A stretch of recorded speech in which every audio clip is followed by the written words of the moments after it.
Put this guy here. That's well, that guy's going to go right, and that's what I was looking at right here. You know what's crazy? This is going to go in here. That'll go this way. With how? Sam's Garage is brought to you by E02.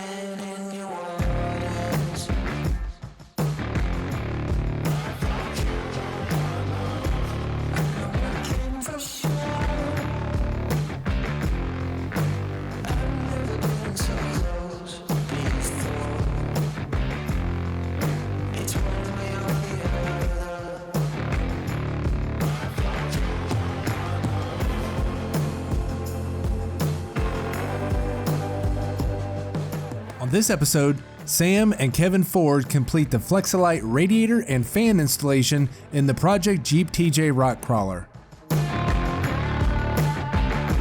Sam and Doug Harris get to work on the front suspension of the Alpha 1 GTO project. Next, Sam starts working on the LS3 engine bottom end, held together with ARP bolts. Then installs the camshaft from Livernois Motorsports.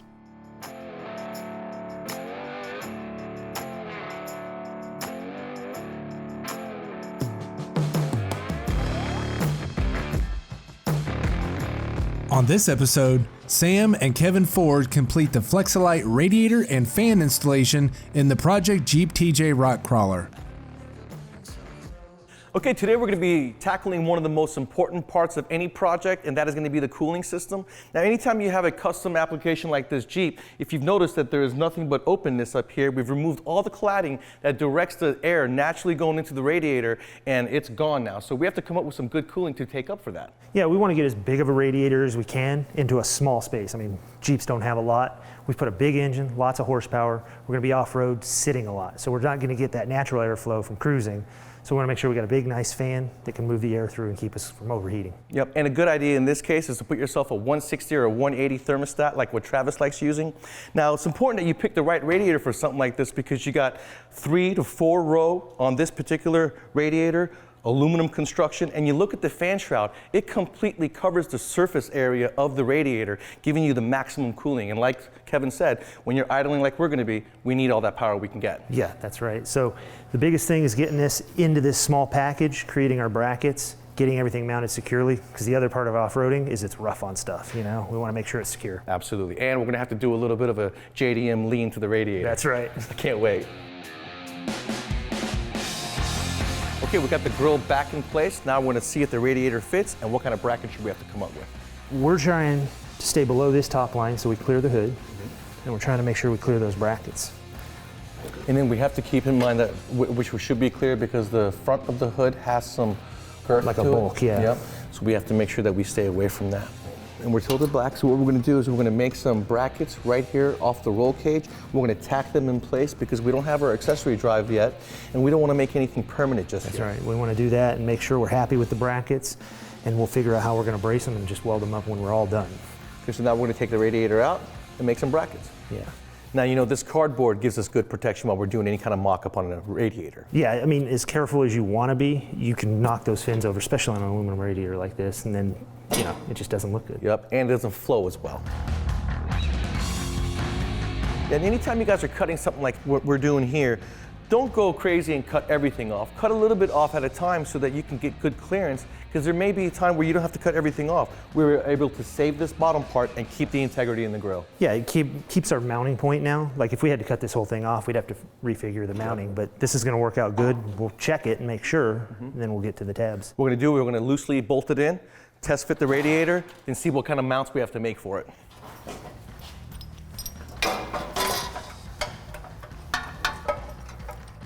Now I found some of the factory hardware had a hard time going in and out of these, so we retapped them and used actually some bolts out of an LS. Yeah.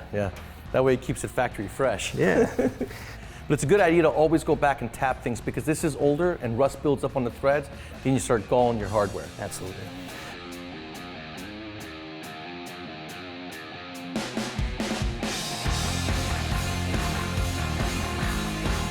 Kevin, that is awesome. And also, we were able to get complete surface area as far as airflow goes through that grill. Yeah, and we've got plenty of room with it raked back. It worked out really nice. It goes along with the shock towers. Kind of an accident, but you know, we'll take credit for it. And you know what? We've got room for the accessories, like you said. We got room for a couple of coolers here because power steering is important. But in our case, because we're idling the engine, being a rock crawler, an engine oil cooler is also very important. And this is where you want to take your time and mock things up. Something like this, you saw we took it apart 3 or 4 times, but it takes that to get it done properly one final time. Right, and we didn't have to go back and cut or replace the grill because we cut too much. Everything worked out well. The hardware went right back in. I mean, we're ready to move on to the next project. This is definitely somewhere where you don't want to get lazy. Next thing we're going to do is install our worn winch. Yep.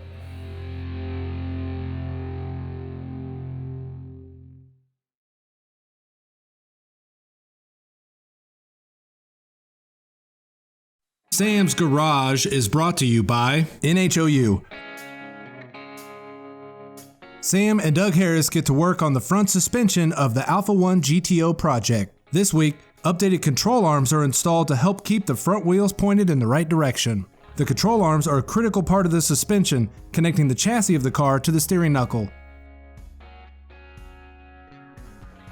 We're about to upgrade the suspension and brakes on our 250, and we got some old school Daytons, and they're going to come with knockoffs. And tell us how to use that hammer and get them off. Yeah, one of the important things, little tech tip here, is the tire rolls this direction. So when you're putting them on, you're always going the opposite direction. This has a right hand and a left hand thread. So when I go ahead and I'm going to start, let me find the right one here, and I'll start to go ahead and begin to loosen it up. You know, and if I hadn't been working out, this would be a real issue. No But kidding. when you got a set of these, you can do a set of these. Makes it much easier. Now, when you don't have a set of those and you want to take them off in the future, it's very important that before you put on the knockoff, you put a little bit of anti-seize each time you service your wheels. That way the knockoff will always come off for you, regardless of how big your biceps are, okay? You go ahead and get that off. I'll go ahead and take this side off. Sounds good, Sam.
You know, Doug, these lower arms and the trailing arms are going to really complement those coilovers.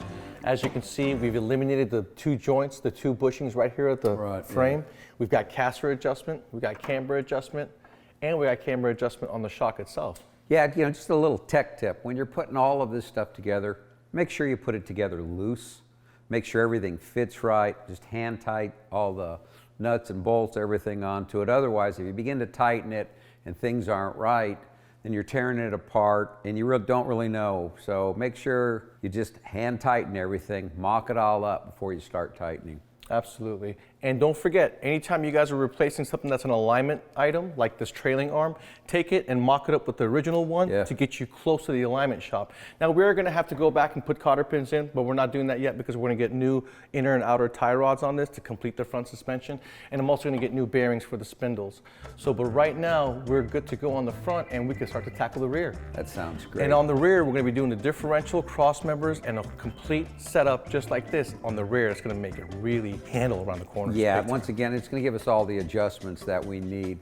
Once we go ahead and get this out on the road and begin to put it through its paces, we'll know how we're going to need to set it up. But we also trimmed weight. You know, not only does this suspension give us full adjustability, but the difference between the arm that the factory one is just a boxed in steel, stamped steel, it's going to have a lot of flex to it. Right. Whereas the aftermarket piece is a solid chunk of CNC machine billet aluminum, and it's going to give you no flex. Yeah, and also the thing onto it, you can see on a piece like this where you have heim joints or where you have rubber, and you had rubber bushings up on the top, and so we've eliminated the rubber, And by doing that, takes all that flex out. Otherwise, you set your chassis, even though you do it, you go into a turn, the rubber begins to flex. And we want to eliminate, because we're going to be pushing this automobile. Let's go ahead and tighten up all our bolts and we're ready to go in the rear. Sounds like a plan.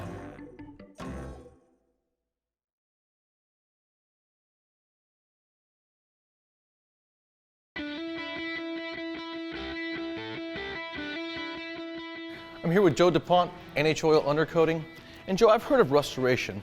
If you've got a vehicle and you've neglected it, it's got some rust, what do you have for them? So typically someone would come in, let's say with a 5, 6, 7-year-old vehicle, and they'll say, you know, gee, I heard about this now. I would like to protect my vehicle and begin an oil-based rust-proofing maintenance program. And so what we do is if they come in with a 7, 8-year-old vehicle, we'll take the rust down to a surface rust, and then we'll hit it with 2 coats of our own acid, which is basically going to neutralize that rust, okay? It's just the most aggressive approach we offer for beginning your program. That's a great idea. And for those of you who purchased a used car that didn't have any undercoating on it, it's got some rust, but you want to be proactive and add some safety to that vehicle and add some value to that vehicle, the restoration is going to be a perfect example for you guys.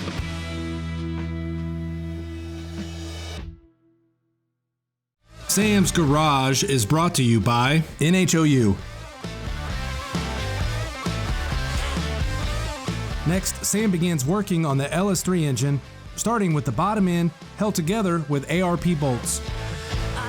We're going to have some fun today. We're going to do a budget LS3 build using ARP hardware and a Livernoid camshaft for some extra power. Now, what I mean by a budget build in this case is we're going to be using stock rotating assembly, but we're going to add some strength with ARP main studs, ARP rod bolts, and ARP head bolts. That's going to add a lot of strength to the rotating assembly of this engine, and the reason we need that strength is because we pro-charged this engine last year and added nitrous. So there's going to be a lot of cylinder pressure. And the one way you can gain reliability out of your stock LS motor, these things can handle 800 to 900 horsepower if tuned correctly. Now, from the factory, these things come with a ring gap of about 6 to 17 thousandths. When you're adding cylinder pressure in a case of a supercharger or a nitrous application, you're going to want to open up that end gap to about 24 to 25 thousandths. And that'll give you plenty of room for that ring to compress and expand without damaging the piston. What happens is that when the ring gap is too tight, the ends of the piston and ring touch, and then they start to lift. And it'll actually lift the ring lance, break the piston right off, creating a pocket of which then the combustion goes in there and destroys the piston further, grenading the motor. So we're going to add 25 thousandths ring gap to our motor. We're going to add ARP studs, giving it added strength, and those rod bolts are going to make sure that our rods don't come apart. What I've done is I put the crankshaft in the hole. Now, this is very important that when you guys are doing a build like this, I'm using aftermarket race bearings, and in there is a note that says on the thrust bearing there is 3 bearing surfaces right here, 3 grooves, and on the front there is 2 grooves, and it specifically says the 3 grooves go towards the back of the motor where the flex plate is. Now, there is a notch in this main cap. You really can't mess this one up, but you can't put the bottom one in backwards. I've installed a lot of bolts like this, ARP studs and main studs, and just a little bit of stud keeps the stud in place and you'll be good to go. Make sure that you use lube on the bolts anywhere there is a friction surface, on the bottom of the nuts or washers. This one's washer is incorporated in the nut, but you want to put it on the bottom surface, anywhere there is friction, and that'll ensure that you guys get a proper torque, making sure that you got good clamping force that's going to keep the engine reliable.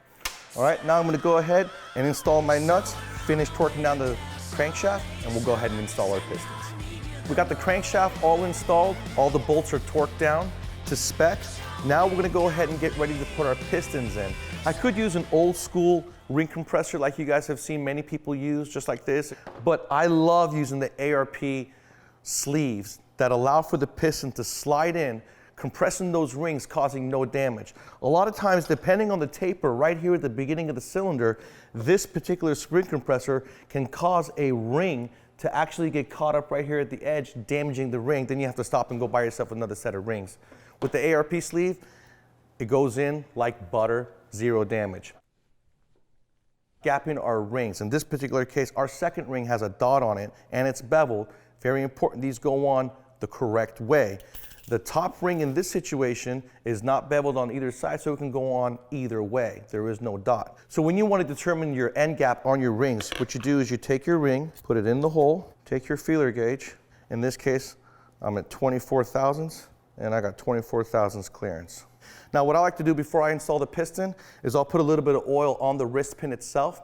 Then I'll put a little bit of oil in the cylinder wall itself, but I'm not going to put any oil in the ring lance because then that'll cause oil consumption in the future. Now, all that assembly lube you see me using on the hardware, and again I'm going to be using it on the head studs, is the real reason why you want to change the oil at 500 miles anytime you do an engine build. You want to get those contaminants out of the crankcase and any other debris that may have gone in there in the process of building it. Now let's add some horsepower by installing a Livernois Motorsports camshaft.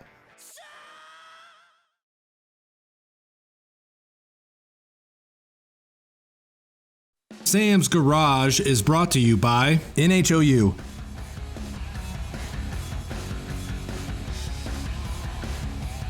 Next, Sam starts working on the LS3 bottom end, held together with ARP bolts.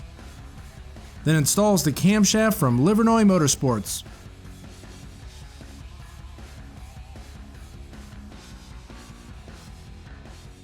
We're going to be adding some horsepower to our engine build by installing a Livernois Motorsports camshaft. These high quality camshafts are made right here in America. Now they've got a lot of camshafts already on the shelf, but if you guys are building a custom car like my Cadillac, you can give them your specs and they'll build it to your needs. In this case, I don't want a rough idle, but I want to make the horsepower, so they're able to give me the lift and duration I need without that choppy idle since it is a Cadillac. Now, Livernois Motorsports Engineering is also known for solving your problems out there when you guys are making horsepower. For instance, your oil pump drive gears in your Ford modular motors. When you start to raise up the RPM, those gears will crack on you. They've made new billet gears to solve that problem. You guys with the 5.4 liter Triton Ford Excursions and Expeditions, you got cam phaser problems. Livernois Motorsports has a solution for that problem as well, but with their cam phaser lockout kits. Let's go ahead and install our camshaft and set up the timing. Now we're going to install this camshaft. We want to make sure that you lube the entire camshaft with assembly lube, and in this case I'm going to use 2 bolts to give me the leverage I need to keep that camshaft up so that I don't nick any bearings. And I did replace the bearings when I had the block line honed.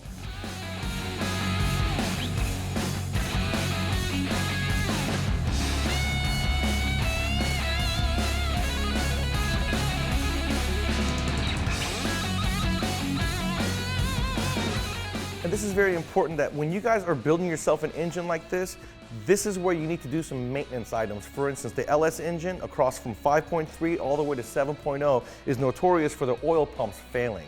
So this is the perfect time to go ahead and put in a new oil pump. And I like to use the high pressure, high volume oil pump from Milling. Does a really good job, comes with separate springs for you to be able to tune in your oil pressure. So don't skip that step.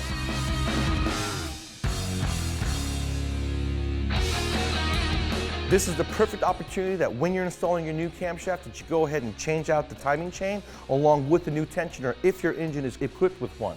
Now, there are 2 different camshafts that these LS motors come with. There's the later one that comes with a single bolt in the middle, and then you got the old school ones that come with the 3 bolt in the middle. This is the one you want. If your car is a newer model with this particular cam gear, when you order your camshaft with Livernois Motorsports, you want to ask for the 3 bolt. That's probably what they offer anyways. Get yourself a new cam gear, it's worth the added investment. That'll make sure that none of this hardware will loosen up on you and your cam gear won't fly off.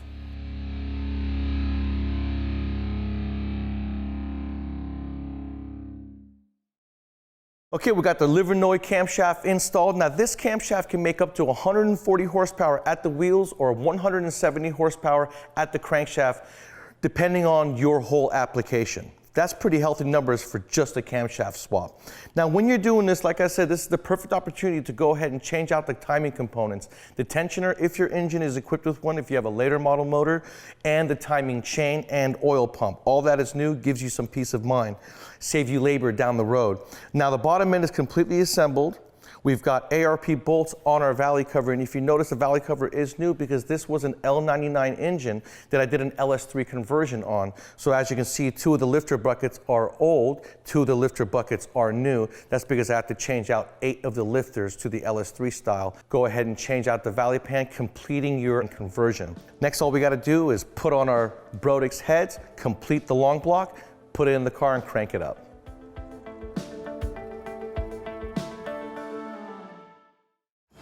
On this episode, Sam and Kevin Ford complete the Flexolite radiator and fan installation in the Project Jeep TJ Rock Crawler.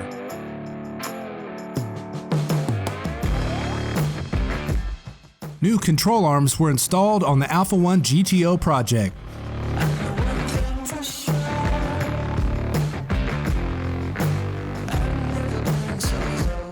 Then completed the bottom end assembly and installed the Livernois Motorsports camshaft in our LS3 engine build using ARP bolts.